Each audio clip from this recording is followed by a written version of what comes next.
Welcome to the Friends and Rivals podcast. I wanna ride a Zamboni. Let's talk Devils and Islanders, let's talk Penguins and Rangers, but let's not talk about Flyers, cause they're a bunch of fucks, which no one can deny. Episode 139 of Friends and Rivals podcast coming at you live, and I'm one of your hosts, Tom Hargis. Joining me, Stephen Wojtowicz, and let me just do one final quick check of Twix here. And yep, Stadium Series jerseys still haven't been revealed. Bill Fougere, and I know who designed the All-Star jerseys. Ooh. Nick Lurita, it was me. Nick. You're to blame. You are to blame for whatever that is. Listen, I won a contest. Gary Bettman just let me do whatever I wanted to do, but it's just stick figures, all I can draw. So, I mean, you'll see what happens. Draw stars. Ooh, let's draw stars in different colors. Yay! yeah. Actually, primary colors were my main thought, and then big stars. That was what I was thinking. How'd you know? It shows in your work. That's all I'll say. Does anybody know which one belongs to the Metro? The one with the stars on it. Yeah, It's one of those, okay, kind of fluorescent-y colors. The one with the NHL logo on it? Yeah, is that what you're saying? Yeah. Yeesh. I would bet the blue one. Well, no, there is no Metro division. They're going to have a draft. Wait, when did that change? There was still Metro and 3-on-3 tournament last year, wasn't it? No, exactly. They're having a draft to determine the teams. Austin Matthews is a captain, and I think Cal McCarr is the other captain. Didn't they do this already in other sports? Aren't there 4 teams though? I yes, don't. There would be 4 divisions. There will be 4 divisions, Bill. You are correct. There's a West, a Central, a Metro, and the Atlantic. There will be 4 teams since there are 4 jerseys. Let me see if they name the other captains. Well, I'm going to pick Phil Kessel last. But I don't think he's invited. Unless it's 4th of July weekend and it's to Coney Island for the hot dog eating contest. I don't think Phil Kessel's going to be invited, Bill. Sorry. Then what's the benefit of being a captain on one of these teams if you can't get Phil Kessel? I don't know, but who is going to be there from our teams are Jack Hughes from the New Jersey Devils, Matthew Barzal from the Islanders, Igor Shesterkin from the New York Rangers, and Sidney Crosby from the Pittsburgh Penguins. There was no other players that were voted in, right? Those are it from ours. That was it. Our team. Yes, sir. Yeah. The rest are pretty much just Canada voting in just random players to see if they can get them voted in, like Morgan fucking Riley. Didn't we talk last week in the Money Talk section that Morgan Riley wasn't an all-star? Did I talk about Morgan Riley? I don't remember. I thought we brought him. I thought we brought him up at least. But good. We Lord. said he. Do we? I think pretty sure we did say. Yeah, you're right. I think you're right. We did say it. We did laugh at that. You're right. I'm looking at my podcast stuff now. Well, we were talking about the mostly we were talking about the Toronto foursome in last week, so that's why. But Morgan Riley did come up, I think, as one of the guys we were laughing about. Well, everybody but Pajama Boy made it then, right? And that's of the big 4 in Toronto. Yeah, John Boy does not deserve it, so they actually got that one right. I was gonna say, by the way, we didn't mention this, but the designers of the jerseys were Justin Bieber, Nick, Drew. What? Bill had that breaking news he was going to reveal. You just fucking stole his thunder. What are you talking about? It doesn't really matter who brings it up. Yeah, but that is correct. Justin Bieber. Are you serious? The designer. That's why the jerseys are so ridiculous. He said it right at the top of the show. He knows who designed them. He was going to break that news. Wait, so it's and then wait, just cut this part out. Edit it out. It's Justin Bieber. Who else? And his design team, whatever.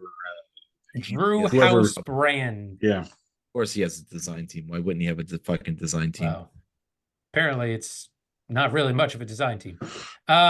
So I'm sorry, I stand corrected. Austin Matthews and Connor McDavid are the only two captains that have been announced as of yet. Are they going to Makes sense. have one from each division be a captain? You have to assume that would be it. Hold on, right? let me check. Yeah, there it doesn't say. Uh, They're holding it close to Why- the vest, why just would like it? those. Why would just it? like those Stadium Series jerseys. but literally from the fan vote, it was Nylander, Cal McCarr, Peterson, Draisaitl, Marner, Miller, Morgan Riley, Brock Besser. Yeah, anybody And then wears a a couple of blue, goalies. anybody that wears a blue jersey got voted in. And there will be the skills competition, but the skills competition is not open to everybody. It is just open to David Pastrnak, Nathan McKinnon, Cal McCarr, Leon Draisaitl, Connor McDavid, Jack Hughes, Nikita Kucherov, Austin Matthews, William Nylander, and Peterson. And Shit, to I was going date, to try. God and damn to it. date, the NHL has still not stepped up and announced something special for the goalies. So the Friends and Rivals goalie $50. NHL All-Star Challenge is still in effect. $50 $50 to the charity of choice for the goalie that makes the most saves during the skills competition. That's right. $50.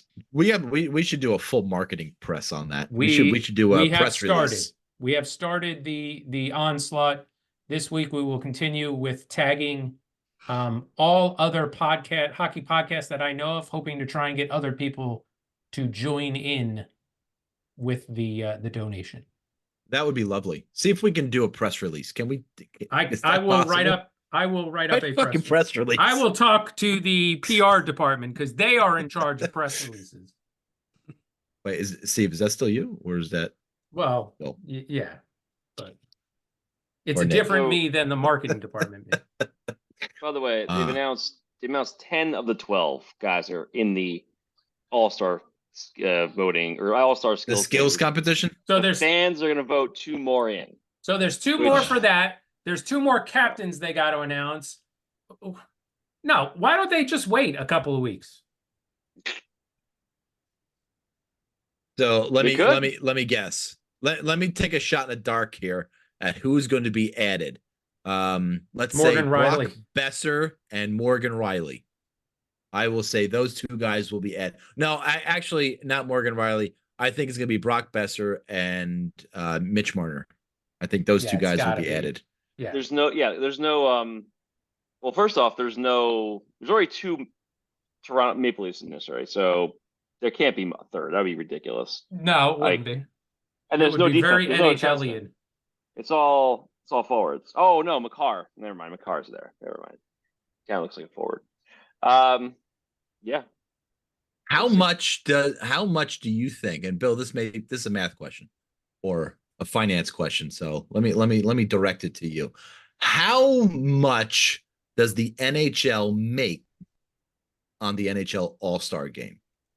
And how much do they shell out for the All-Star game? Clear profit $397.62. Perhaps less than that. Perhaps less than that. I mean, less than I think back in the day when we were growing up, NHL All-Star games were the fucking shit. But now they are just shit. They're just And scraping.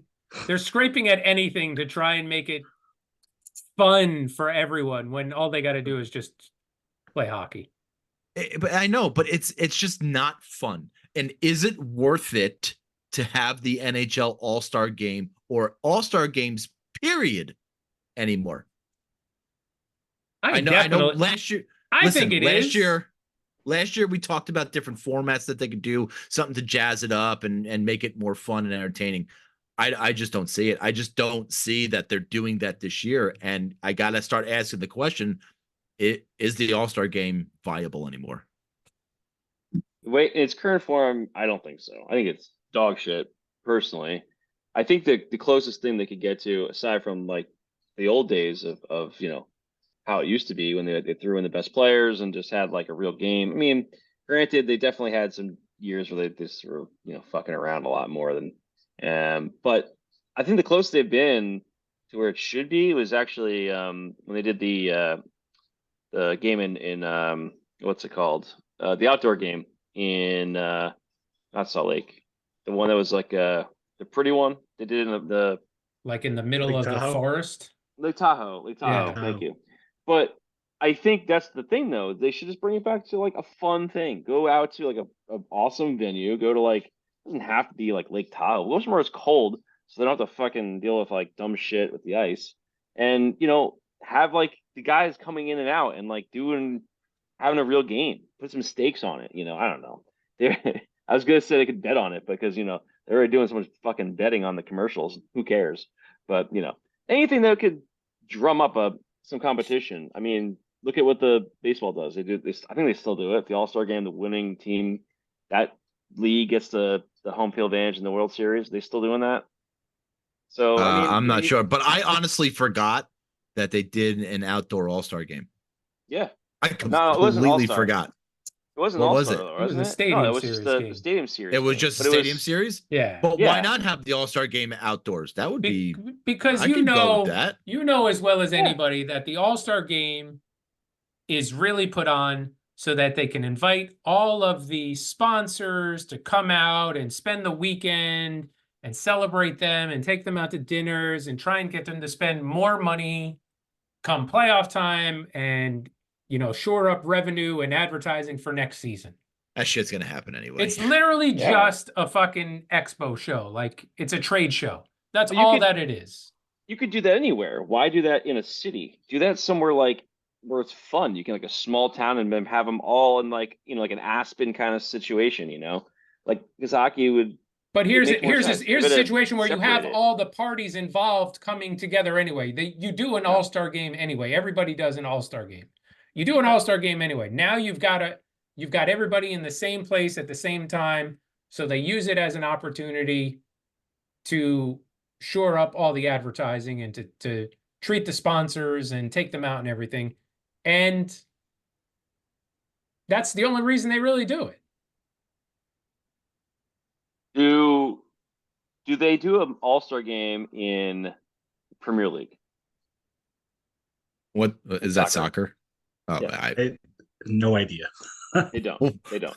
Okay. They have what they do. you Nick, what you they mean do- football? They take so many breaks for international competitions because they have international competitions throughout the year, and they have a real like all-star games because it's countries against each other or their whatever's the Olympics or the World Cup, like the things that kind of make sense, which they should do with hockey.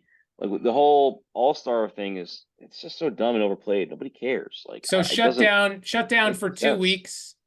Give the players 3 days off. Give the players 3 days to practice. Yeah.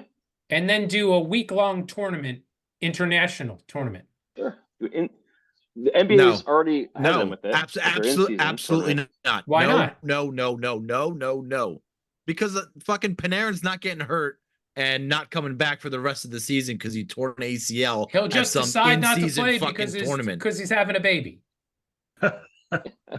I mean, He is he a did baby. that this year, but anybody, fucking Jack Hughes fucking separates his shoulder. Now you don't have him for the playoffs. Are you gonna be happy with that? No, but what's the difference whether he separates if he separates his shoulder in the All-Star game or if he separates his shoulder It's an in the fucking second, exhibition. in the It's an second game? What does it exhibition. matter? He No. still separated his fucking shoulder. But what if Yeah, what if you said, okay, what if we do something different? What if you said NHL got 82 games in the season, right? What if they shorten the season in the NHL to like 62? The other 20 games are international games. Does it matter then? They're playing the same number of games. They're playing the same sponsored stuff. They're all the same, through their Are the clubs. Rangers playing in international teams, or is it a hodgepodge mix of top players from the Hodgepodge. Metro? top players from every team in the world go to this tournament. I mean, The I don't NHL know. players doesn't have to be NHL players, but Why? But why do we have to do something in the middle of the fucking season? Why do we have to do I'm just that? saying. You could. If you don't you have want to, you want to do but something. You want to do something for the players. Give them a fucking week off. Give them a week off in February. Enjoy the Super Bowl, guys. See you later. See you in a couple weeks, and we'll get back to practice. You've rested up. Now get ready for the fucking playoff run. The I agree, All-Star but it game will never happen. The All-Star game know. could be cool, but they've tried to make it cool. You can't try to make something cool. It's just cool or it's not cool. And just stop trying. Just play the fucking East versus West. Do the skills competition, but don't do a skill and have 30 minutes downtime, and then do a skill and have 30 minutes downtime, and then do a skill. It's that skills competition is way too dragged out. It should be an hour. And then just play the fucking game, and that's it. Don't try and do anything else. Don't try and jazz it up. Don't have a draft. Don't play 3-on-3. Play 5-on-5, East versus West. Yeah, I mean, when did the NHL All-Star stop being fun? Was it after, like, in the early 2000s? It was whenever, like, shit. No. The Owen Nolan game was great, right? Yeah, that was 97. The fucking even the one where 98. Even the No, one where they 98. voted in that Arizona Coyotes shitty player, and he wound That's up winning the later, fucking MVP. Oh, Scott, yeah. right? Yeah, that was fun. It's like that was 2010. That good. might have been the last cool one. The last games, fun it has one. to be 5-on-5 for one thing, Yeah. or else everything's Yes. a gimmick. And I like agree. the 16-10 5-on-5 games, they were kind of fun in some way, but I don't think there's any saving any All-Star game at this. For me, every All-Star game is just complete garbage, and I can't watch any of them. They're just terrible. because of the competition level. Yeah, in any sport. Yeah, in any sport too. Like it's just so dull. It's incredibly dull. The skills things are dull. It's all. I will admit, like I'd still tune in sometimes for some of the home run derby. I usually wait for the later rounds because those are really fucking long derby.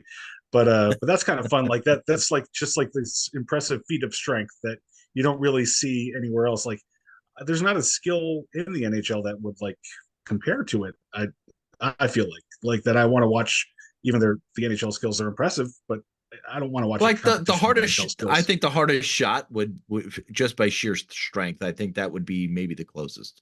It's I think But I the agree. I think it's the But closest. But it's accuracy still just, shooting was pretty cool. I don't know. What do they got going on this year? I'm almost scared to see what. And also, hey NHL, we don't need a representative from every single team at the All-Star game too. By the way, you're going to be an All-Star. You're not going to be the All-Star from your team. You're being an All-Star because you deserve to be an All-Star. The whole thing is every year if you're voted in as one of the best players in the team in the world in the league, as opposed to here's the pity player from our team because we need a representative. I mean, I don't know, man. I think it makes sense to do that. I'd rather see but the thing is, it's got to be.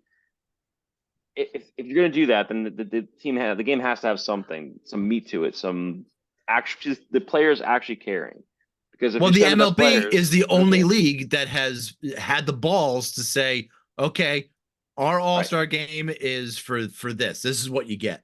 But when you put money on the line, it's something different. So the NHL has definitely stepped up and put money on the line. Now with the 8 events that are in the skills competition, you got fastest skater, you got hardest shot, you got the passing challenge, you have a one-timer thing, stick handling, Cheetos accuracy shooting, Honda / Hyundai NHL 1-on-1 shootout. Did I miss one? Fastest skater, hardest shot, passing challenge, one-timers, stick handling, accuracy shooting, and what's the 8? Oh, there it is. And there's an obstacle course. Is that like it can't be an inflatable obstacle course because we're wearing skates. That wouldn't work. Ooh, that would be awesome. Well, for the first guy it would be great. The first call guy would somebody have from a Ohio who terrible wants to time. bang them. The first guy would have a terrible time. Everybody else would do it well. Do you know those sick bastards that fucking put the skates on and go through that Escalator? I guess it's the course they build the course they build on ice. Yeah. What did they do that? I'd watch that. Okay. I can watch Are you that. talking about wearing that? a No fucking NHLers get Panarin. hurt doing that. Downhill one? Downhill ice thing? Yeah. Listen, I like this in lieu of the All-Star game. Have a skills competition with a handful of guys that are just representing the best of the NHL and let them compete. You remember back in the day, you had like fucking Steve Young and fucking Joe Montana and Warren Moon and Jim Kelly all do that quarterback challenge that they did on ESPN. Do Yeah. something like that. They Do should- something they should- like instead of the You- All-Star game. We don't need You it. know why that was good? You know that was really good though, because we didn't have the fucking internet back then. There was very Well, limited things to watch. On Well, a week. that's a very good point. How about- that's a very good point. How about you take one player from every team and you Now do you're like being a, all fucking inclusive now. and you do Jesus. like a Battle of the Network Stars type competition. Well, have them play, just have them bowl or something Tug like of that. war and yeah, just I don't know. Listen, anything I think right now would be better than the fucking All-Star game. Yes. Okay. Anything would be better than the All-Star game. But I guess we're gonna have to deal with it, and they're gonna listen. The NHL is gonna sell tens of jerseys. So Ends. great job. So what was the best NHL All-Star jersey? Was it this one? No. I don't even know, man. I Hideous. couldn't even tell you. But they used that in the late 90s, and I liked it. Actually, the ones directly after this were good. The ones that they used in San Jose. Do I still have that up? No, the one they used in Minnesota. No. Oh no. Which one is that? It was like maroon and off-white, and then the other one was green and like an off-white. And it just looked sort of retro-y. Just said Eastern and Western, diagonally down the front. Yeah, I like that. That's good. Simple. Straightforward, simple. Simple. Yeah, it was all right. That I don't know. It doesn't have to be some crazy, stupid thing. They tend to go too big with some of the stuff they're doing. So that was 2004. Not this year. Well, Oy. I'll tell you, the blue jerseys with yellow numbers, those are going to be pretty bright. Yeah, that was a good one too. Those are That was a good. good one. Simple though. 2007? Simple. Yes. It should be simple. I don't know. Tell These Justin- jerseys, aren't these jerseys pretty simple? The Bieber jerseys? They seem simple, simplistic. I don't know. That's too simple. They're That's just like hideous, though. They're simple for practice jerseys. Simple Jack made them. Yeah, they are a lot like practice jerseys. That's a good call. Yeah. Well, listen, great job, Justin Bieber, for creating such a wonderful I think it's Bieber, all-star jersey. not Beaver. What is it? think What'd I it's say? Bieber. I think you said Beaver No, I didn't. and it's What? Bieber. Did I say that? Well, listen, the Vancouver Canucks did the unthinkable last week, and they swept the Friends and Rivals podcast teams Fucking on jerk-offs. consecutive games. 4-0. 4-0. The Penguins were the only team to salvage a point, Woohoo! but we are all a bunch of losers at the hands of fucking JT Miller. They all Yeah. deserve to be in the All-Star game. Yeah. Elias Pettersson, he's good. Thatcher Demko, he's good too. But that is not the first time that a single team has played the Friends and Rivals podcast teams on consecutive games. There have been two No. since the inception of this podcast Really? to achieve such a feat. Now, looking back, And swept them? They're not swept them, but Okay. played them. Okay. So there have been tons of teams that have come across and played Rangers, Islanders, Devils, right? It's very convenient, those Metro. But the biggest or the most, I don't even know how to phrase this, but the Obstacle? for Devils, Rangers, Islanders, and Flyers were the most common Mm. of the four to come across and play on consecutive, not consecutive days, but in consecutive games. That would However, make sense. the 2019-2020 Winnipeg Jets opened the season against the Rangers, Islanders, Devils, Penguins, and went 2-2. The Winnipeg Jets beat the Devils and the Penguins and lost to the Islanders and the Rangers. And then it happened again. And then everyone got COVID. In 2021-22, it happened again. This time it was the Arizona Coyotes coming to town.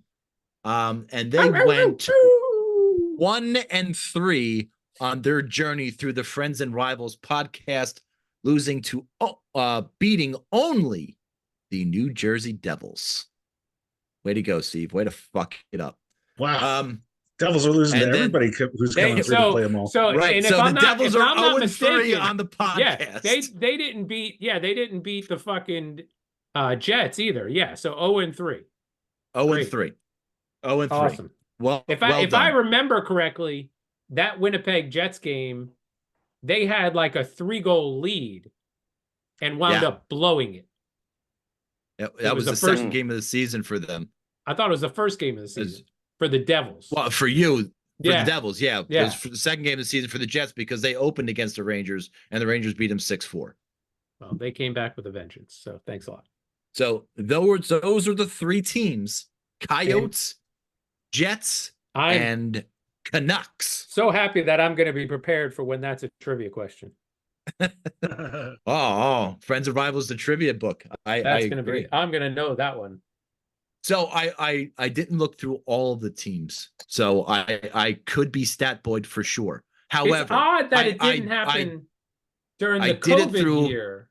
Well, I omitted the COVID year because it was 2 interdivisional games, but I did look at the Rangers schedule, the Devils schedule, and nothing matched up very well. There was a lot of back-to-backs against the same team, so automatically that doesn't count. I looked through every Western Conference team that came across, and then I looked through Atlantic teams, and none of them did it. Then I looked at the Flyers and the Hurricanes. Fuck the Flyers. And just took that as fuck the Flyers, and just took that as nobody in the Metro has done it before. They came close. They played 3 of the 4, but they've never played all 4. Since the beginning of the 2019-2020. I can't wait for you to go, deeper into the past schedules. I'm not doing that ever. So if anybody wants to do extra credit work, either on the podcast or one of our listeners, you can certainly go back for doing half the job and take a look. Mm-hmm. Yeah, well, at least it was something. Yeah, great. At least it's something. At least I'm not James Dolan. Oh, nope. Nope. No, too early. Too soon. Too soon. Okay. Not soon enough. Not soon enough. We are at or about the midway point of the season for all of our teams. I think the Devils have 1 more game or 2 more games to play to get to the halfway mark. But we are at the halfway mark of the season. Surprises, not surprises during the course of the year. I didn't think Vancouver, after the shit season they had last year, was going to be as good as they are this year. I agree. I that's one of those teams where you keep hearing, they're going to be so good. They're going to be so good year after year. It never happens. I just didn't think it was going to happen. And yeah, there they are. I don't think are they still at the top of the standings in the whole NHL? Or are they? If they're not, they're fucking right there. If they're not, they're right fucking there. Who's right there. Going to be the one to say it? Jets. That's what I want to know. Who's going to be the one to say the other one? Vancouver is number 1, but Boston does have a game in hand and they're a point down. So there is a team in the Metro that's performing above expectations. But fuck them. We're not even going to talk about it. Oh, fuck the Flyers. Yeah, we're not going to talk about it. No. Yeah, I think we all saw them as bottom feeders for sure. But puzzling is Ottawa and Buffalo to me still. Buffalo, I think, more than Ottawa. just thought they would be a little bit further along than they are right now. And we've we've had that conversation, and so we're shitting on them. So which means if you're going to bet on any team, Oh in the yeah, second no, half they're of the going to be season, fucking the great. Buffalo Sabres are the team to fucking bet on. They're going 100%. 42-0 in the second half. That's the team they're so talented. They just have to figure out, how to be tough to play against, how to Yeah. get their defense straightened out and their goaltending. And once that clicks, man, they're probably going to take off like Vancouver did. But yeah, who knows when that's going to happen. That's a tough one to get done. I mean, we've been waiting for the Oilers are on a hot streak right now. Maybe they just did, but we've been waiting, for the Oilers to kind of take that next level step too. And a lot of these teams, it doesn't seem like it ever happens. And who knew? All you had to do was fire your coach, and then poof, Chuck Knobloch. magically everything comes what together. A coach!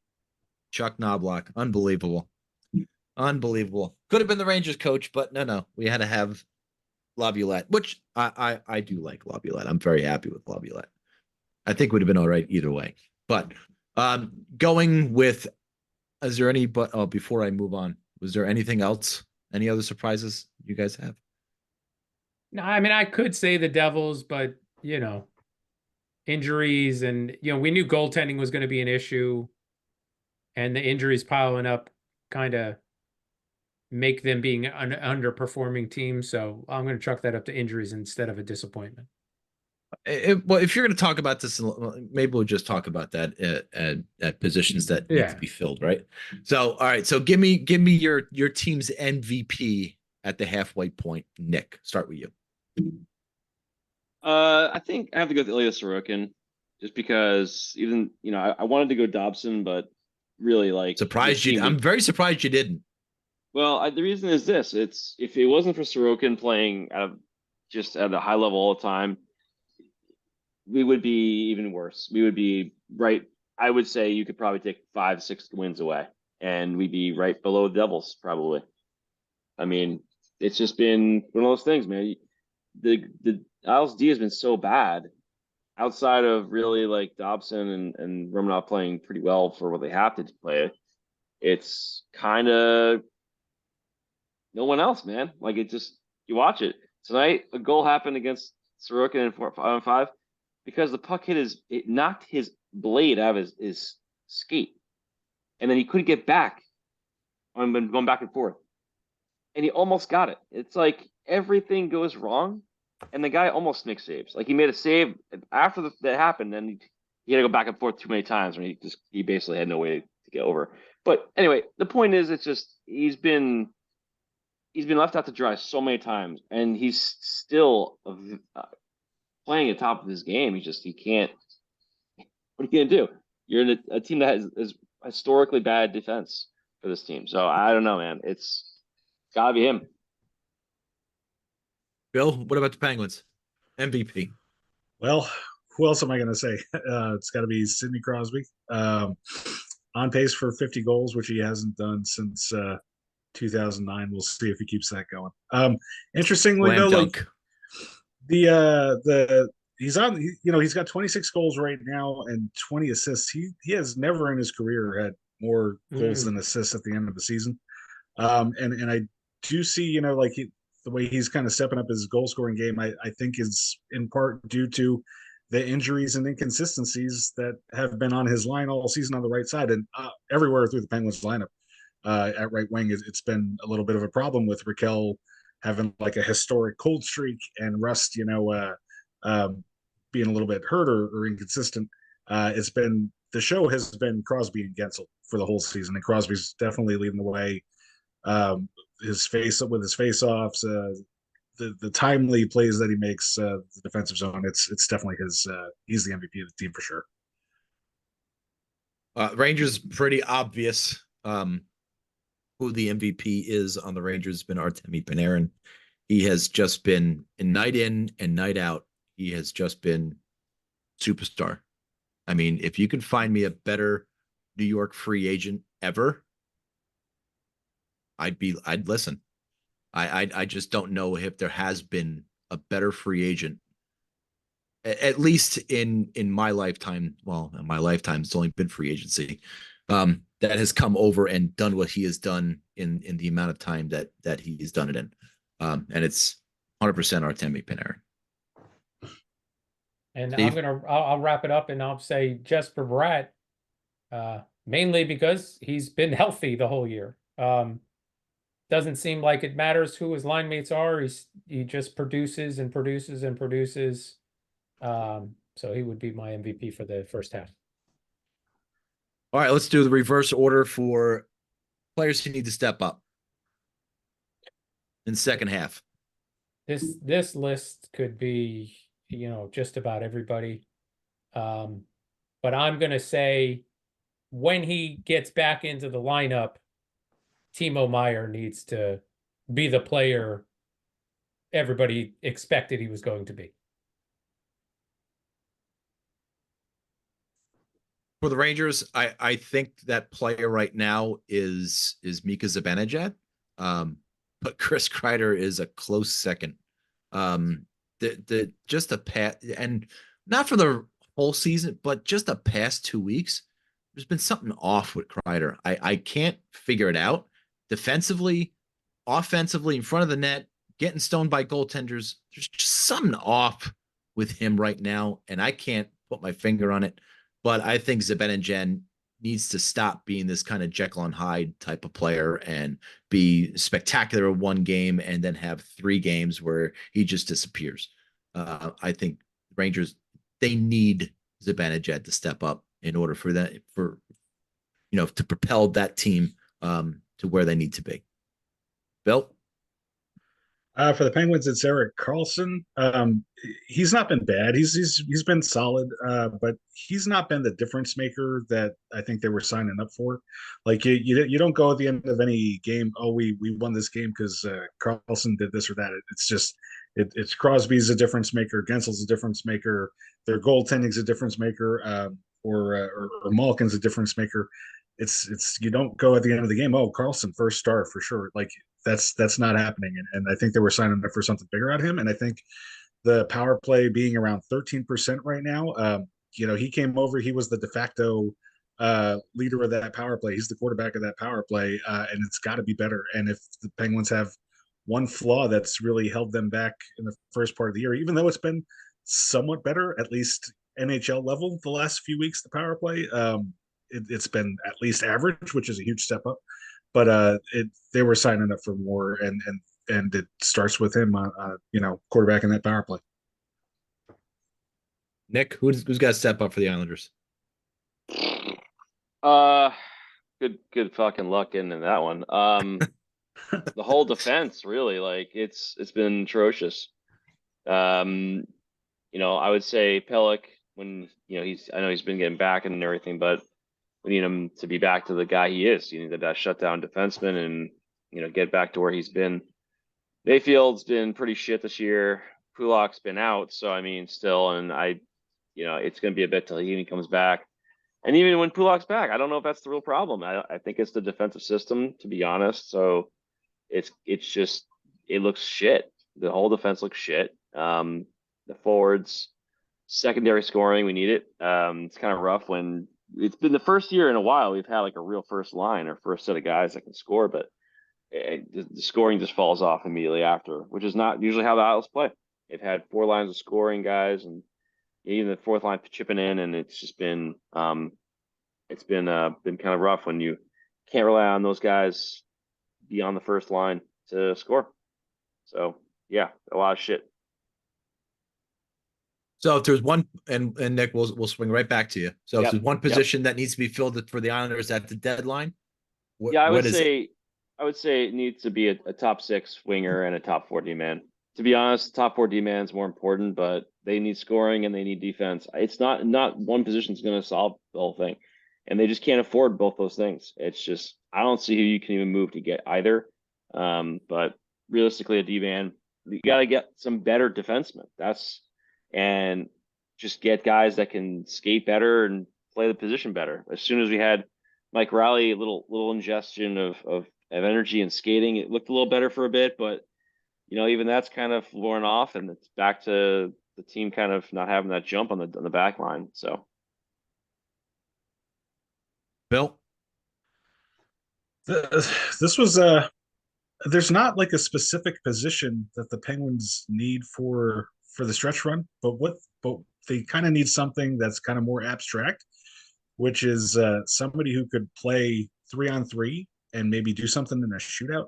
They're losing too many points in overtime because they can't get anything done. They're 3-6, and when we get past regulation, they know they missed the playoffs by a point last season. They know how big those points are that they're losing, and they've got to come up with something better, and so that's really what they kind of the need they have there is there somebody who really does. I don't even know where to start, but is there somebody who does really well, like in those 3-on-3 situations that maybe isn't like an obvious superstar? I don't know. That's kind of what they need, though. Yeah, I think the Rangers, if they're going to get Hedel back, then they need more depth on the third and fourth line. But I just don't know, and I don't want to talk too much about this because I want to talk a little bit about it when we get into the Ride the Metro section. But they definitely need depth. They definitely need third and fourth line guys, and they definitely need that seventh defenseman, someone who's going to be able to step in and take either Schneider or Gustafson's place in case they need a break, or if something happens, or just an experienced D guy that obviously is not going to cost you that much money. I'm gonna drop a hot take here. You ready, boys? Ooh. Goaltending. Shut up.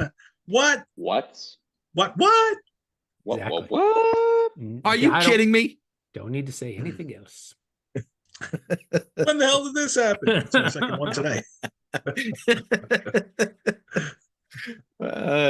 But listen, it is going to be a very interesting time between now and the trade deadline. Let me ask you a question here. Yes, because I got into a little conversation on Twix with a couple of fans over this topic.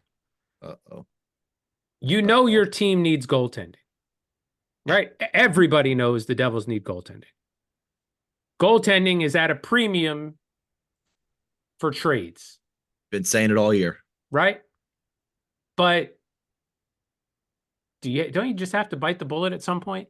Aren't you just giving away the season by not addressing your key issue of concern? Absolutely. To me, that's an easy question yet. Like, you can't. That's on your GM, man. Right. That's what I'm saying, though. It's, you got to bite the bullet. Your goaltender is one of the guys out there every minute of the game. They're not. Those prices aren't really going to come down at the trade deadline. They're going to go up, actually. No, right. So, but Kevin Weeks, is posting about the Merzlikins in Columbus. Bill, I won't make you say his name, or Markstrom in Calgary, and he talked about these guys like a week ago.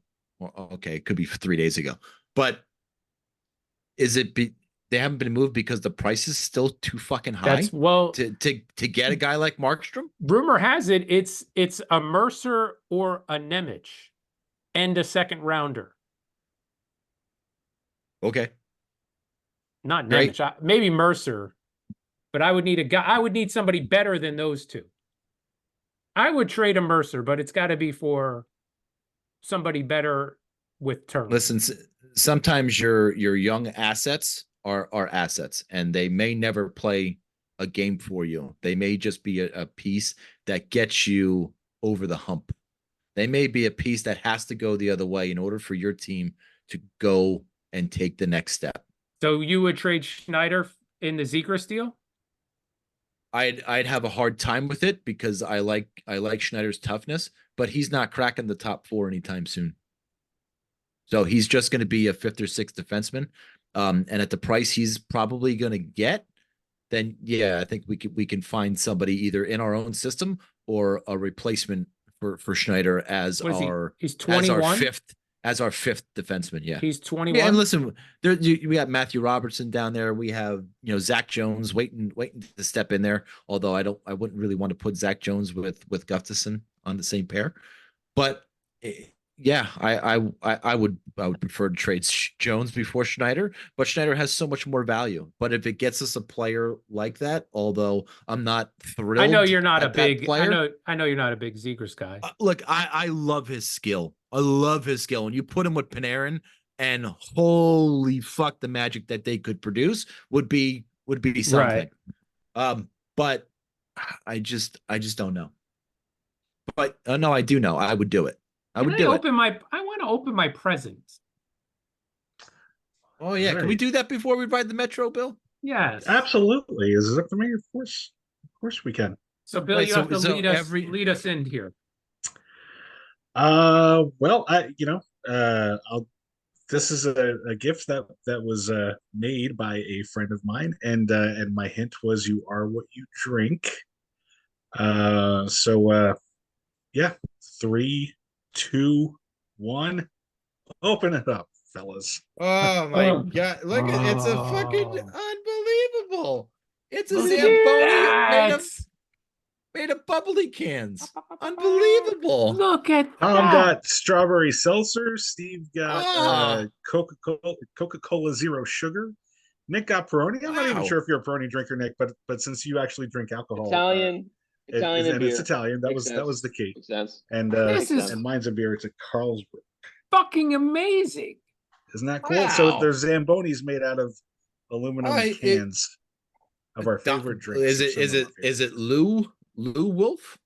Don Wolf. Don What- Wolf. How did you discover Wow. Don Wolf?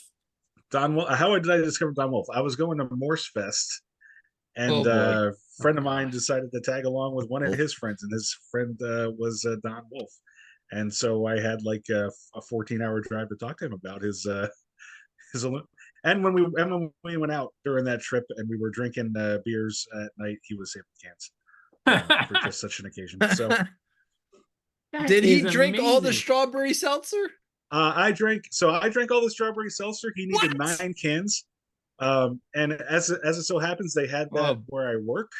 So one day I went in and just started drinking seltzer in the my morning, God. and I had like this circular route going, like downstairs, grab a can of bubbly, up to my desk, drink it, Bathroom. bathroom, toss the can, downstairs another can. I mean, all day long. Ah. It was one of my. Is favorite days of- has Don ever listened to the podcast? I'm not sure if he's tuned in. Wait a He's aware minute. that there is a podcast, but Well, The axle on the bottom is Diet Sprite. God damn it. That's all right. I'll let it slide. shout He must out. have I'll needed let it one more slide. can. Shout out to Don Wolf. Thank you very much. You do beautiful work, William. This is above and beyond. You're a This is gentleman amazing. and a scholar. Does And, Don have a Twitter handle or anything else like that that Don, we can? I think we could share, like I see him mostly on Facebook. I'll have to get his social media, but he does sell these also. So we'll give him a plug. Do you have to drink the $25 for cans your, first? Zamboni. No, he's You got have to drink the can first. He has a or- file cabinet full of cans. It's the wildest thing. It's crazy because he drinks the can, then he flattens them into whatever he needs them, and he can literally go through them like folders. Does he have band-aids all on his fingers? You would have got a to. list. Everybody asks him how many times he cuts himself. Yeah. Of course. That's amazing. Thank you. That was is so cool. awesome. It's awesome, dude. That is So awesome. good. So creative. Yeah, little Lego steering wheel. That's awesome. Wow. All right, let's take a ride on the Metro. Sponsored by Rich Wholesome Nestle Quick.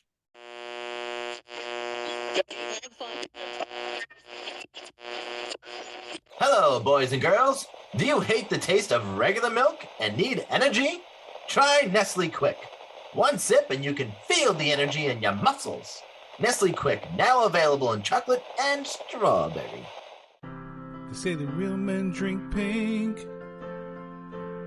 Then I'm a real man for sure. But if you like the brown, I still love you for who you are. Because it's time for acceptance of everyone, all preference. We're all quick on the inside anyway.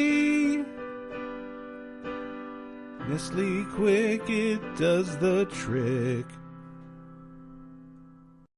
And we are going to start with the Icelanders. Motherfucker. All right.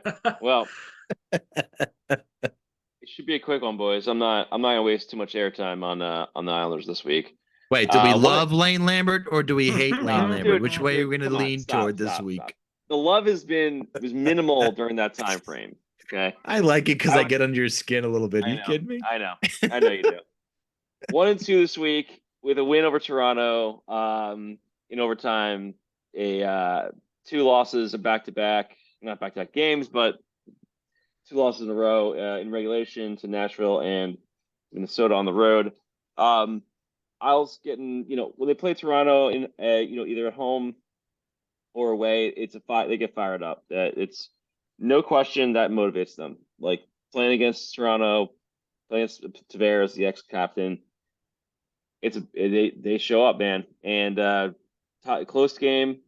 Isles came, we're able to get them overtime, and if I remember correctly, it was a bit of a comeback. Let me double check to make sure I'm not making shit up because sometimes I do that when I'm not paying attention too well. But if I remember correctly, this was a comeback game. It was second period. Isles were down 3-1. They scored two get times in the third to get back to a 3-3 game, and then Matthew Barzal, who had already had 3 assists in the game, scored the game winner in OT on a nice tip-in play. And basically, the kid who won the Calder crushed Tavares and his shit make-believes. It made me very happy, obviously, because I love seeing Tavares lose, especially against the Isles in New York. But that was short-lived. In probably the turning point for me this year to see if they have the chance to be a team, or if Lambert can be a coach in the NHL. Was in Nashville, close game. Predictably, Matt Martin, who probably shouldn't be on the ice anymore, tried to instead of just knocking the puck out with like 12 seconds left in his own zone, try to carry it out, gets it pulled away from him, turn around, shot, deflection, just flutters in over Sorokin off a deflection, and he couldn't stop it. And game was pretty much over. Another empty netter with a few seconds left, and what transpired after was what really, I don't know if it was really you guys saw in this, but the entire bench was gone with the last 5 seconds of the game, 3-1. Bo Horvat was the only guy on the bench. The coaching staff and the team went back already. With What? Horvat, if you look at it, if you go look at the shit. video, shit you not. And to me and others, plenty of other Islander fans, it was fucking disgraceful. You don't fucking walk out. I don't care what happens there, right? If you want to put some bullshit up like something happened, there wasn't. I don't even know what the bitching and moaning was about. It wasn't like there was we're not going to stand here for this bad refereeing. No, the game fucking ended because your team sucks. Made a bad fucking decision. Why is Matt Martin out there in the last few seconds of the game? He can't skate. Why is he dragging the puck up and not just swatting at it because there's like under 15 seconds left in the game? A lot of questions you could ask, right? It doesn't matter. But the whole walking out with 5 seconds left in the game is crazy to me. To me, I was like, that's a fireable offense. He should be gone. He should be gone. He's not a leader. And neither is Lee. Lee should have stayed there. Bo Horvat was the only guy there. So you know what? I think, and if you look at it, he's standing there like, what the hell do I do? Because he's not going to leave. He's a captain before, Yeah. To me, he should be the captain of the fucking He's team. going to call a line change. Yeah, he should. He could have fucking been like, hey, don't fuck it up, guys. But you know what? It was disgraceful. They should have never done that. Lambert should have been fired on the spot. Honestly, Lee should have been stripped of the captaincy. That's the kind of shit I just don't understand. But the problem is Lou has no accountability for any actions that he takes or his cronies take at this point. It doesn't matter what they do. So at this point, that was kind of the killer to me. How they respond in Minnesota after this, a couple nights later, they just get blown out. They a fucking no-show, 5-0. They pull Sorokin. This is last night's game, by the way. They pull Sorokin in the third period because Varley's still out. So they wanted Sorokin to play back-to-back. So they pulled him because, oh, well, guys, I guess it's not going to happen. So let's put him in for tomorrow. Like, I don't know, man. This has been just like white flag left and right to me. I don't know what's going on with this team. They're playing tonight. it's now 3-1 Winnipeg. It was 1-1 at a certain point. I did mention, there was a fucking weird play. It kind of sums up the Sorokin's whole year this year. Save goes off his skate blade and rips his skate blade off, and he was trying to get back and forth unsuccessfully after a couple times sliding back and forth because you just can't push off and basically empty net goal for Winnipeg.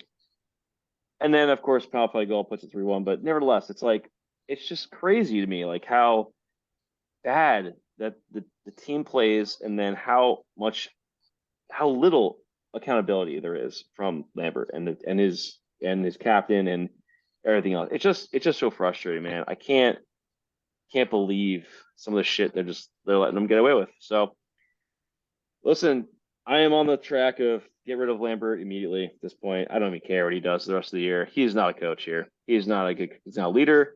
I don't see the value. If he came in with a great system and was a shitty guy, then at least he's got one thing going for him. But if you can't, have either, then what the fuck is the point of him? So that's it, man. I'm not so sure this team can make the playoffs at this point. Maybe they can turn around, but I mean, their best bet is barely getting into the playoffs at this point. Is just what it's looking like. And they should be sellers at the deadline. I don't think they will. I think they'll buy because Lou is going to double and triple down like he always is. And he just won't fucking do anything else but continue sending young players away. But we'll see how it goes, man. I don't know. The Islanders are now 48 points. They're a point out of the play. How far does your team have to be out of the playoffs for them to be considered sellers at the deadline? I mean, realistically, it depends completely on a lot of things, right? If you're going to have, no, I get that. But your momentum going into that week and all that shit. I get players that. Coming back, I mean, that's 6 pretty close. points. Yeah, I would say that's pretty close. But if you're a team like the Isles who have all veterans, and the only thing that they're looking for is to win the cup, compared to if you're like a young team that you're just like, hey, we're happy to be here. Like the Buffalo Sabres in last few years, maybe they were close, and then they're like, maybe we'll make it a push. But it doesn't matter because, Isles have to do it. They have to make it the playoffs. I love it when Nick does his Ray Romano impression. It's the best. It's really, really the best. Really the best. All right, so Nick, we'll put you down as hate Lambert this week. Got it. Okay. You, we will ship to your first place New York Rangers. Double fuck you. I love your faces. It's so good. But listen, it wasn't a very good week for your heroes. They had a rough, listen, it started with Vancouver and they're running into a string of hot goaltenders. And it goes all the way back to the fucking Montreal game about a week and a half ago. And whatever that guy's name was who had all his family in attendance on Hockey Night in Canada, all that shit. And they'd run into a good team in Vancouver and Demko played well. But they ran into Ron Binnington on Thursday in St. Louis, and he really shut the door on them a lot. They had their expected goals were something like 6.5 in that game. They should have scored 6.5 goals in that game. And you come away with a 5-2 loss in St. Louis, which was, empty netter. But then, you run into Ryan Lindgren's brother over the weekend, who plays a back-to-back for the Capitals and wins the game on Saturday afternoon, and then almost stymies you on Sunday afternoon.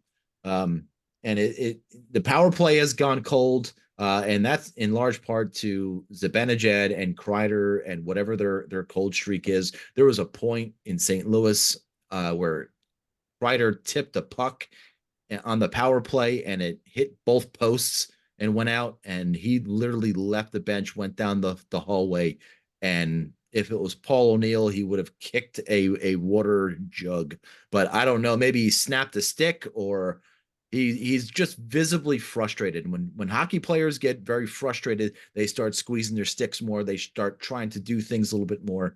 So I'm just hoping that he's not in that, but he is. But I know he is. And he's just, Chris, you just got to relax, buddy. You just got to relax. You got to be zen, my friend. You got to be zen. but it starts with playing defense though. And in tonight's game versus Seattle, which ended up being a 5-2 Ranger win, you got to play defense and you got to come back and you got to help out in your own zone. And Kreider on a couple of shifts that I did notice was just lollygagging it out there and not hustling to pucks. And then the next shift, he would come back and hustle to pucks. So maybe someone was saying some shit to him. But, it's not just because we're in first place and in good playoff standings doesn't mean it's all fucking rainbows and sunshine for the Rangers. Because right now, it's not. The power play is hurting. Since Christmas, they're at a 17% clip, which, for any other team, that might be great, but not for the Rangers, who had the number one power play in the NHL this year. But then again, it's not all bad because there are some really good things about the Rangers right now, and Adam Fox and again, Artemi Panarin. Yeah, 36 of 43 games this season with a single point for Panarin. He scored his 400th career point with the Rangers in only 310 games, and that is a franchise record. Messier is on the list. If I could bring up this if my computer wants to stop being slow. Messier is 322, Brian Leetch 380, Phil Esposito 405 are now behind Artemi Panarin, and he has just been nothing short of a superstar since signing that deal to come over and play for the Rangers. Other things, Capo Caco returned on Sunday from an apparent lower body injury, which we'll assume it was a knee. Rangers without Capo Caco this year were 11-9-1, and they're now 18-4-1 with him in the lineup, including 2-0 since returning from injured reserve. Jacob Trouba leads the NHL going into the game tonight with 132 blocks.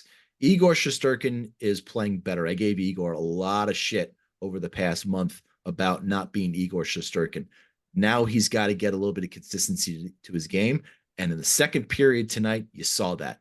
Seattle came out and really put the wood to the Rangers, and Igor kind of held them in check and kept the game 2-1 Rangers until they ultimately led 3-1 and 4-1 and finally 5-2 with the empty netter to secure the win. So we need a little bit more consistency out of Igor, and I think we're starting to see that, thankfully. The last thing I do want to touch on is actually two things. Congratulations to Peter Laviolette, who will coach one of the four teams in the All-Star game. And Philip Hedl has resumed skating back in Czechia with a strength and conditioning coach. And of all people, Jaromir Jagr is helping him skate. Oh, Jesus. Now, Steve, you're talking about goaltending before, and how that is the weakness of your team. And if there was a weakness in your team, you should go out and fix it.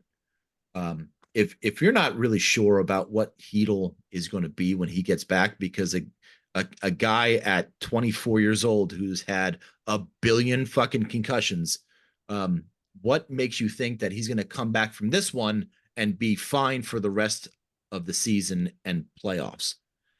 Is it better to have Hedl just sit out the rest of the season and get somebody to replace him who might not have this and start this process again next year, give him a little bit extra time and a little bit of rest? Sidney Crosby took a year off from the NHL to get his head straight when he had some concussion issues. And I don't think this is something that's just going to go away with Hedl over time. You get hit the right way, you're going to get concussed. And how many more is he going to have to take? Is it a disservice for the Rangers to allow him to play? And listen, they want to give Hedl all the opportunity to come back and play, and he wants to come back to play. I get all that. But if you let him come back and second to last game of the regular season, he gets dinged and now he's gone for the playoffs, now you have nobody to replace him.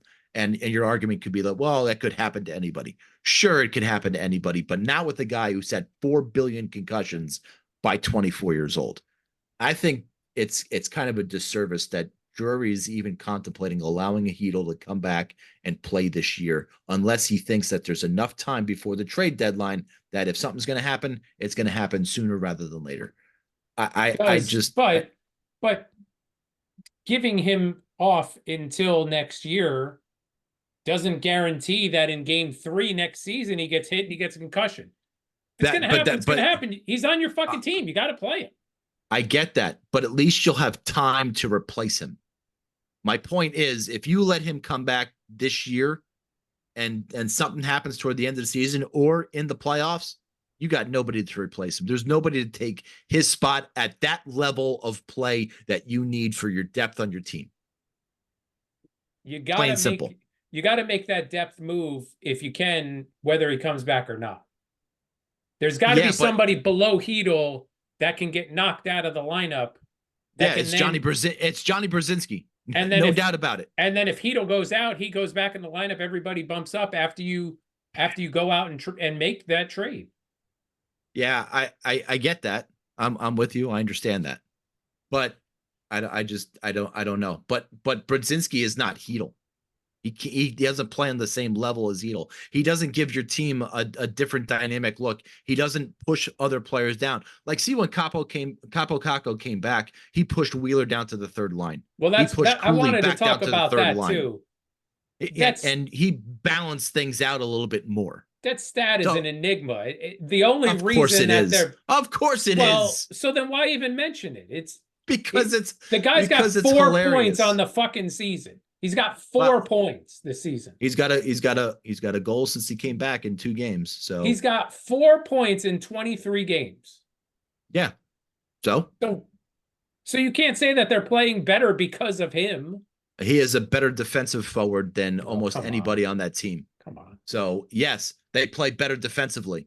So yeah, you know what? Bullshit. That stat is vetted. Good. Yeah, great. I'm blessing that stat. I'm blessing it. Hey, that's all that matters.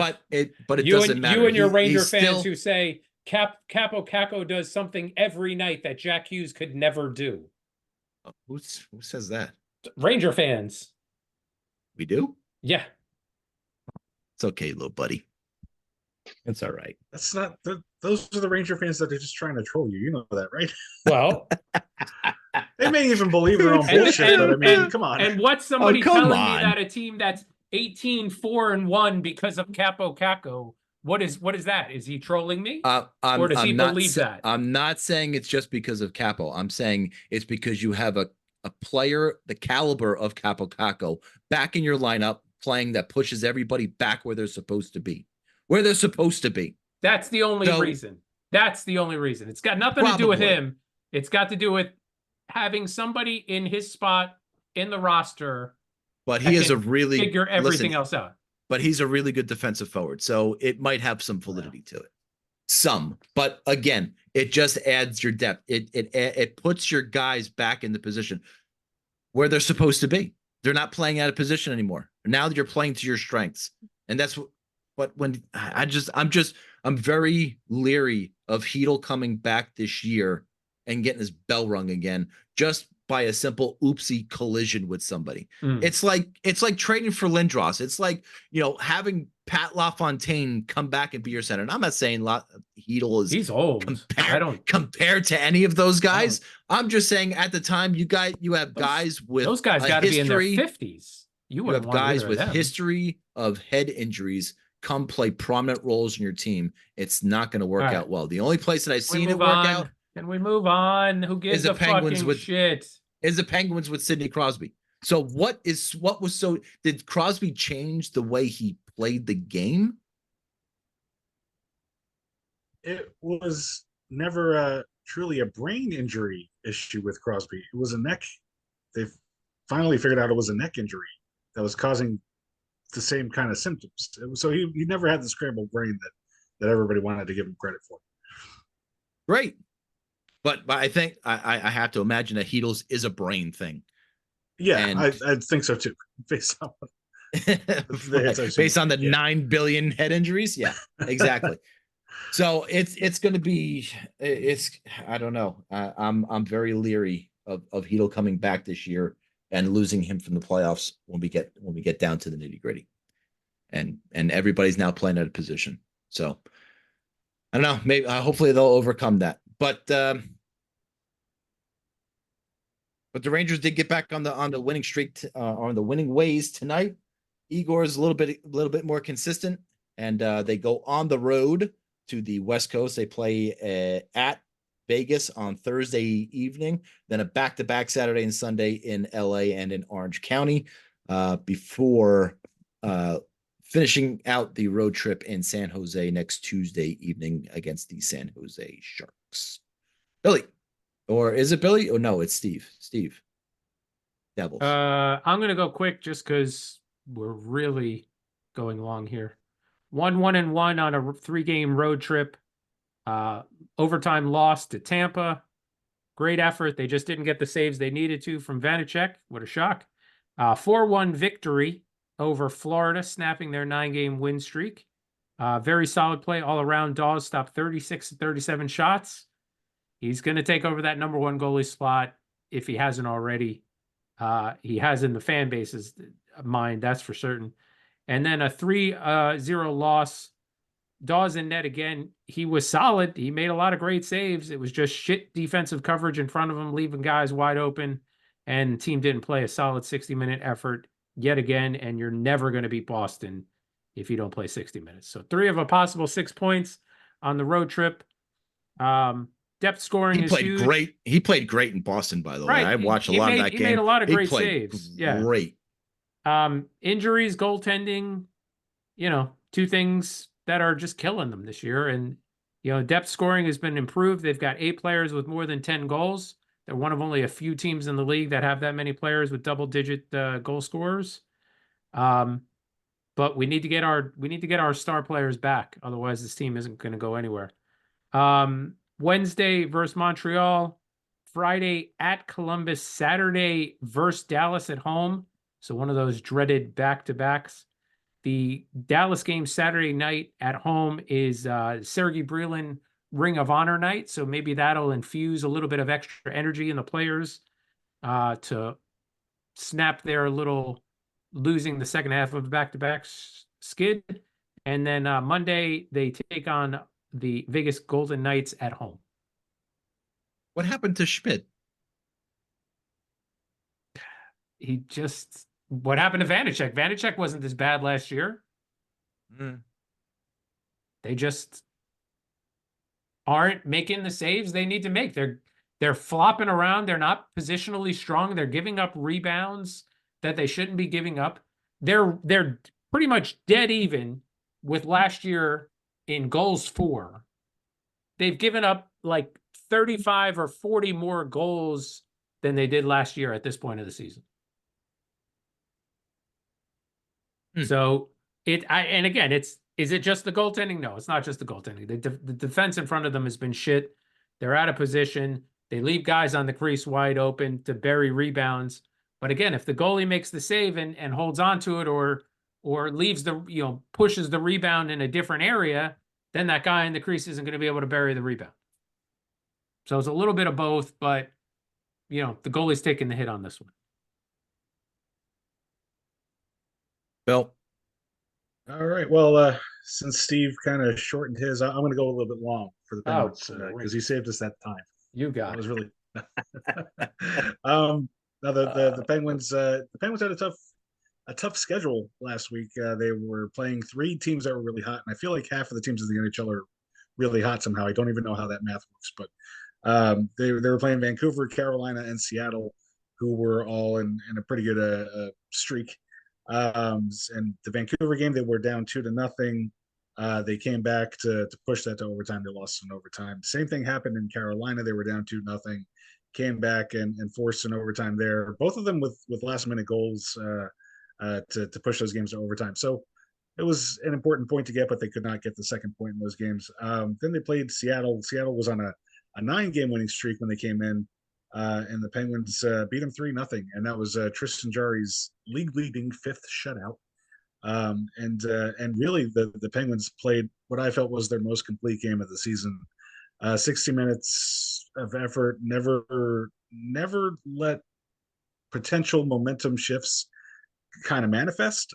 They kept ahead of Seattle that whole game, and never let up on the momentum. And the Penguins had wins against bigger wins against the Islanders and the Sharks earlier in the season. But you can tell when you're playing against a team that's reeling, and the Kraken were not like a team that was reeling. They were out there trying to compete and playing a solid game, but the Penguins just really kept the pressure on them and took the win 3-0. So that was a really good win for them, and it puts them in percentage point wise. It puts them in 7th place in the conference. They're 9th place point wise. But that obviously they're right there in the mix at the back end of the playoff push, which ultimately frightens me because it makes me think that they're not going to trade away some of the guys that they have at the deadline.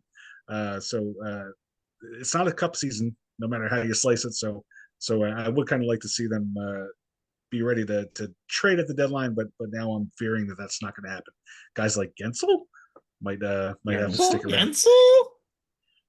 So the Penguins are off for a few days now. They play Saturday night. They're on the road in Vegas, and then they go out to Arizona. So a few days off to enjoy a big win, which they haven't done in quite some time. That's it for the Penguins. And now it's time for trivia with Bill. Ugh. Now this is the wrong Bill. Okay, who is the only coach ever suspended in the Stanley Cup Finals? Peter Laviolette. Nope. That was my guess. That was a solid guess. He's a Robbie high. Fatorik. Don Cherry. And that no. My God, it feels like you guys are legitimately trying to. Yeah, I'm Mike just trying to Keenan. get Not to Mike the- Keenan. Mike Milbury. Scotty Mike Milbury. Bowman. Mike Milbury in the Stanley Cup Finals? Did that ever Yeah, that's happen? hilarious, Nick. That's hilarious. No, not Scotty Bowman. You figure he'd been there enough, right? Red Auerbach. No, that's Uh, I don't. John Doesn't he have a cigar or something? Yeah. Tortorella. No, not John Tortorella. Oh, he should be suspended Auerbach, for good life. one, too. Pat Riley. Fuck the Flyers. That's basketball. We're getting further away now. Oh shit! We're on a Sorry. good. Oh, sorry. Joe Torre.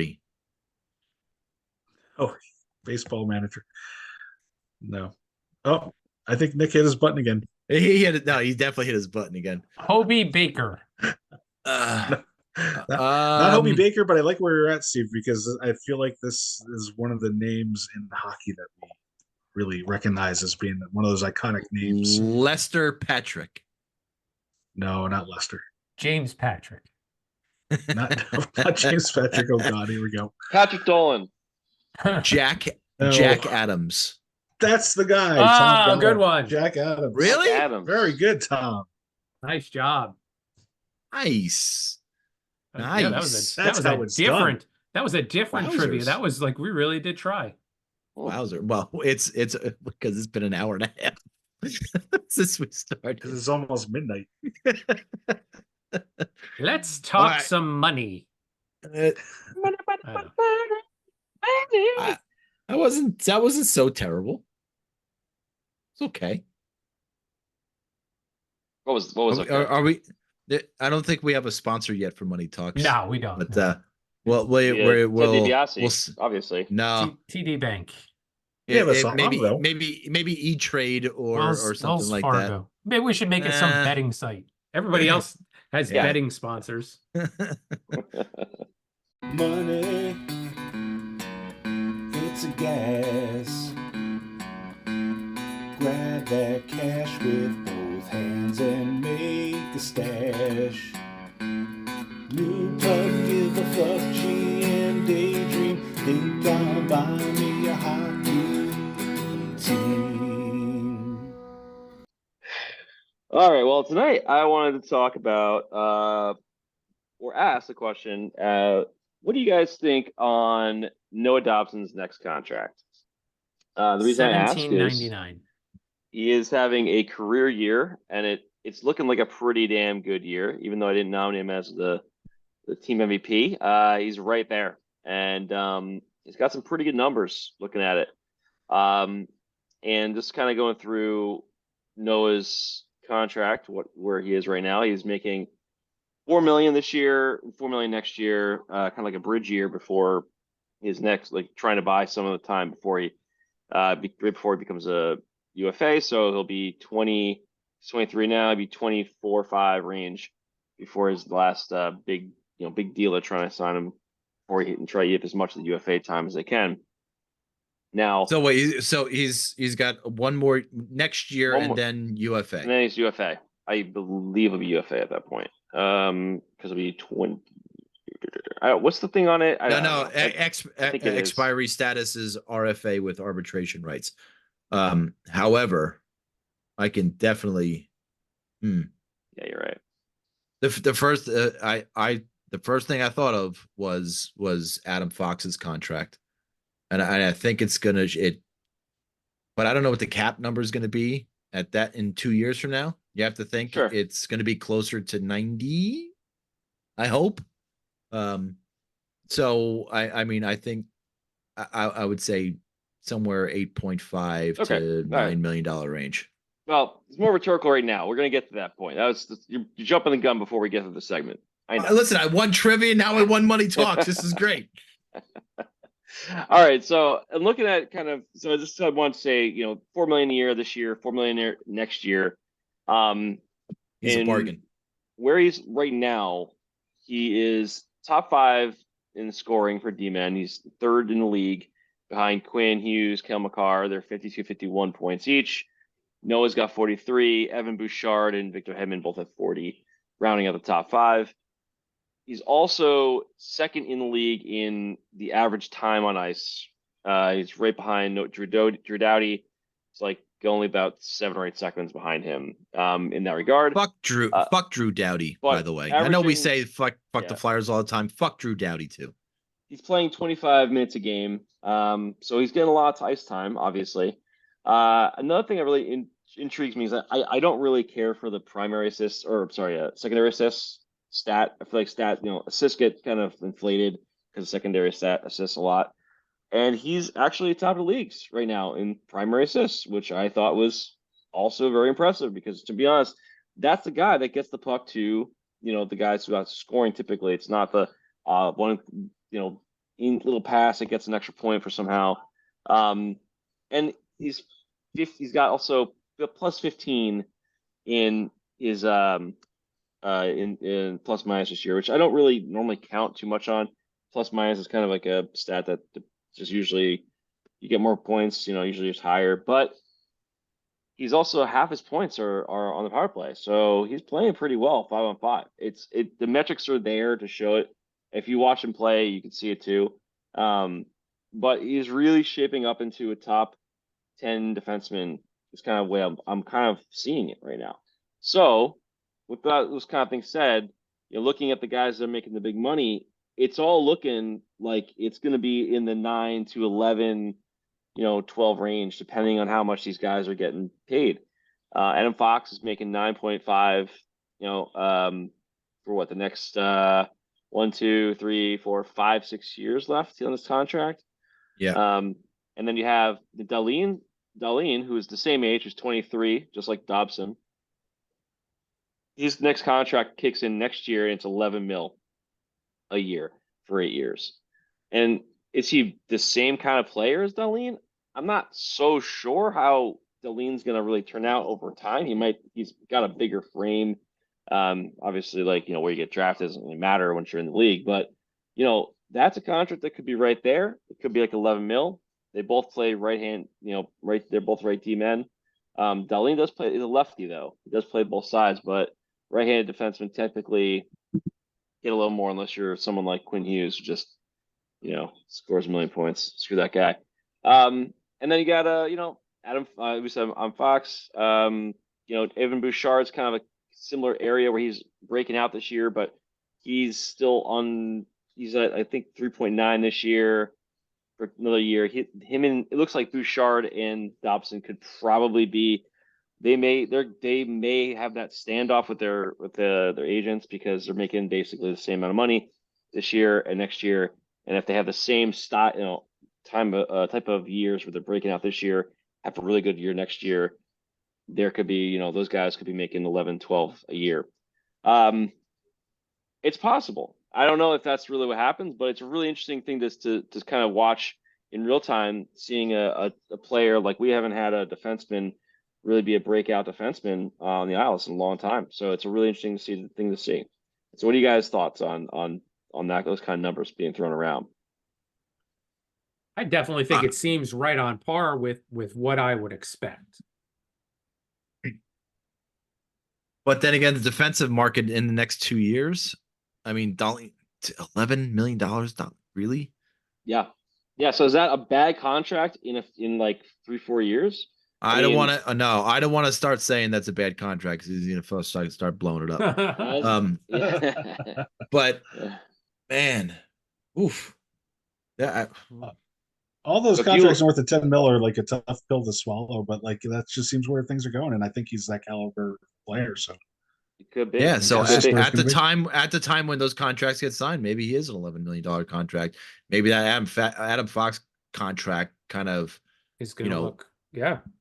well, is going to look good, but if Fox was going to sign a contract, what would he make? He would probably make $11 million. Sure. He'd probably be in that ballpark. Yep. He's a perennial, Norris Trophy guy. He's top 5 every year. So yeah, he would Yeah, be up there. but there's nothing to say that Noah Dobson's not going to win the Norris this year because he's certainly in the conversation. So that's what I'm saying. So then Yeah. the Dobson contract would be on par with what you would expect. 100%. Yeah, it would be hard to see him beating out Hughes and Makar, but in Hughes especially with his breakout year. But I mean, he's had a great year, and it's it's pretty noticeable on a team that has been shitty defensively, and he's kind of that bright spot. So it's really interesting to watch. But I think it's an interesting kind of spot where the Isles will have to make a decision in a few years. Next year really actually to figure out the extension with him. Maybe in the summertime, because they have to really start to look at where Pulak, Pellick, they're making about 5.5, 6 million a year the next for a bunch of years. So those two guys, and then Mayfield, who signed up for 7 years at God, this is too. I don't even want to think about his contract. It's too long and too much money. Would Lou do that? Does Lou normally give out contracts when it's not a contract year? No. Typically, they did with Sorokin this last year. So Sorokin, they signed him because he's he's the guy. Yeah. But you could see it happen. It depends if they want to make it a priority. There's not a lot of things they have to do in the off season. Cal Clutterbuck might come back. But he's 36. Matt Martin better not be fucking back. And then you have Simon Holmstrom as an RFA, Wallstrom's an RFA. They might move one of them. They might move Wallstrom. Holmstrom's definitely coming back. And then, there's a couple of UFAs, but it's really not much. Mike Riley, Sebastian Aho, these are not real difficult ones. They're not making a lot of money. So really, there's not a lot of work to do. You have to figure out, long term, how much you gonna pay this guy. So that's but again, it'll come down to can they move pieces around, because we've traditionally had a lot of forwards eating up a lot of the contract space. So unless you can get rid of an Anders Lee or Brock Nelson, because you have to eventually pay those other guys, it's possible, but it'll be interesting to see. So just kind of interesting deep dive this week on Noah Dobson, and next week we'll look at some other players. Very interesting.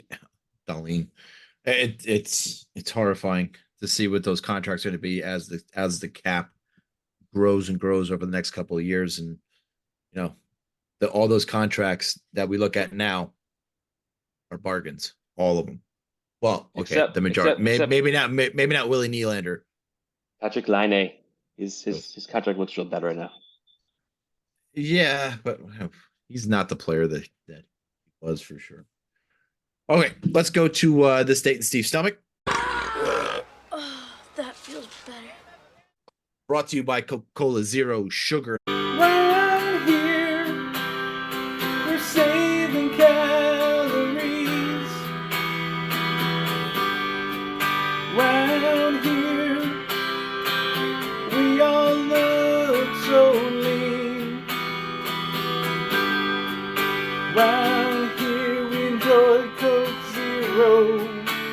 but sacrifice flavor no. Round here, Coke Zero's the way to go. This one's going to bring us to the year of our Lord 2014. Please go to December 29th. Aw, okay. I'm not certain that this is the exact date of this article, but or this incident, but it's the date of the article. That's what I can go on. December 29th was a Monday. We began the day with no breakfast. Son of a bitch. Ice skating and returns from Christmas were on the agenda for the afternoon. There was a lunch stop at Wegmans where I enjoyed a delicious ham and Swiss sub. Dinner was confects with, I don't know, people, some Tom and Lauren, I don't know who that is. I had a Reuben, French fries, and a Coke. Ooh. A regular Coke. Oof. Tom, why Nice. did you pick Monday, December 29th in the year 2014? What did I eat? You didn't write it down? I did not write. No, I very rarely write down what other people eat. What the fuck? That's just fucking crazy talk. Well, obviously that was the day. An unidentified man had to have in South America had to have a lungfish surgically removed after he inserted it into his anus. According to the reports, the man sought medical help at the University Hospital in Brazil after the fish wriggled into his intestines. While he recovers from the operation, the fish had to be euthanized despite still being alive when the doctors removed it. It was wiggling. Poor fish. The man had allegedly taken legal action Against the fish? and lodged a formal complaint through his solicitor after footage of the operation emerged online. Yeah, we gotta find that. We gotta find that. If I was a surgeon, I'd be like, "Yeah, yo, go get your camera." Actually, shoot this. it does say the fish came before it died. Oh, good. So the guy didn't come. The fish did. Oh. The fish did. Weird. So that's what happened December 29, 2014. What is the fascination with sticking shit up your ass? You're asking the wrong Tell us, man. fella. I'm asking why. I'm looking at Bill actually. I'm going to be honest here. That. I wish it had any appeal to me. I would try it and report back to you, but it just I can't. When you started the story, the first sentence just made me think of Eurotrip, where the woman is talking about putting things up your anus. Yes, I that's the voice I had in my head as well. It always is. Anytime I hear that word, Yes, there are particular words. Listen, congratulations to Marc-Andre Fleury. and Second anybody place else who's all still time. around listening to this, congratulations. to Second them, too. place all time. There was something else that I had. but Another I 10 don't years, remember. and he might get close to Marty. Yeah, Yeah, Marty a did have Devils all fan's those always good gotta- years in St. Yeah, fuck you. Well, Devils fuck. fans always got to rain on any goaltender that accomplishes Well, anything. Devils fans just got to shut yeah. on and be like, "Well, Yeah. Marty, blah blah blah." It's all we fucking got, dude. He's got nothing right now. It's all dude. we You gotta got. let him have that. You It's gotta the let him have dice that. move. It's all we got. He's really got nothing right now. That's all he's Oh, got. look at this cute Fucking- present I got. Look at this. Coming in like, why are they still? It's a Zamboni. Wow, Did he what make a that? Ha! No, Ooh. Don Wolf made it. what John what a Wolf is a sexy robe huge- that is. He's a huge fan of The Coca-Cola Zero. the religious singer that Billy loves, Neil Morse. Neil Morse. Bill drove for 14 hours with this guy from New Jersey to Tennessee, or right? Nashville. Yeah, That's Yeah. right. What if Don Wolf, instead of saying, "Hey Bill, I make these vehicles out of Coke cans," what if he said, So we all "I like to die. stick gerbils up my ass"? Oh, that was a different conversation. We had a lot of conversations. You had that? So like, Alive or Oh, dead? I'm sure. Well, you want it alive. You want to feel it. That's what I'm saying. You want to feel it. I mean, come on. I want to ride a Zamboni.